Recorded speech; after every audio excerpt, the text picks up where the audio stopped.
Sekjen PSSI, Yunus Nusi, mengonfirmasi Sandy Walsh dan Jordi Amat resmi gagal bela timnas Indonesia di kualifikasi Piala Asia 2023 yang berlangsung di Kuwait pada 8–14 Juni tahun 2022. Alasannya karena proses naturalisasi keduanya takkan terkejar, mengingat kualifikasi Piala Asia 2023 segera dimulai. Jikapun proses naturalisasi kelar, masih ada berkas lagi yang harus dilengkapi.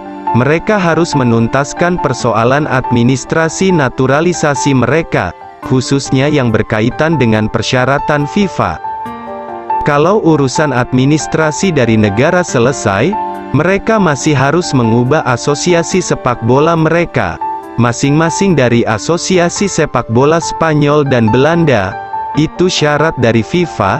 Ia mengungkapkan proses perubahan asosiasi itu membutuhkan waktu 7–10 hari. Padahal, sampai Senin tanggal 30 Mei tahun 2022, pewarganegaraan Sandy Walsh dan Jordi Amat ke WNI belum juga tuntas. Sementara itu, Timnas Indonesia akan menjalani laga perdana kualifikasi pada tanggal 8 Juni tahun 2022.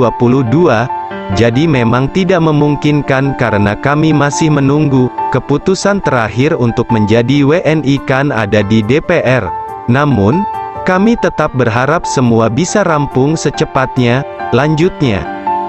Anggota Komite Eksekutif PSSI yang juga penanggung jawab program naturalisasi, Hassani Abdul Ghani, menyebutkan proses naturalisasi Sandy Walsh dan Jordi Amat baru masuk Kementerian Sekretariat Negara.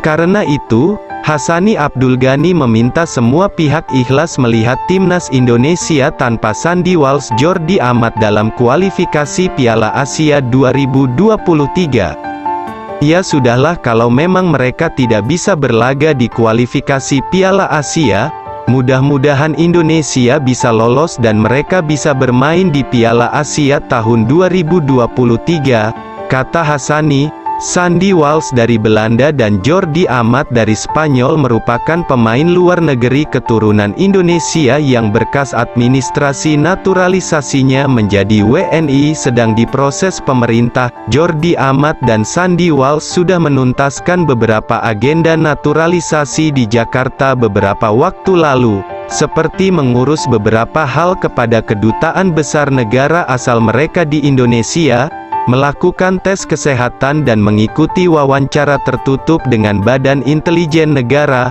BIN. Sementara itu satu calon pemain naturalisasi lainnya, Sain Patinama baru tiba di Indonesia pada Senin, tanggal 30 Mei tahun 2022. Karena itu, kita harus ikhlas gagal melihat aksi Jordi Amat dan Sandy Walsh di kualifikasi Piala Asia 2023. PSSI awalnya menargetkan Sandy Walsh, Jordi Amat, dan Sain Patinama bisa membela timnas Indonesia di ajang tersebut, tetapi rupanya batal. Bahkan, Sandy Walsh dan Jordi Amat sudah ikut berlatih bersama timnas Indonesia untuk persiapan menghadapi Bangladesh dalam laga FIFA Matchday di Stadion Sijalak Harupat, Soreang, Bandung. Setelah batal membela timnas Indonesia, Sekjen PSSI, Yunus Nusi, memberikan kebebasan kepada Sandy Walsh dan Jordi Amat, apakah tetap di tanah air atau kembali ke Belanda dan Spanyol. Yunus Nusi juga tidak mempermasalahkan jika kedua pemain itu tetap menjaga kebugaran bersama timnas Indonesia.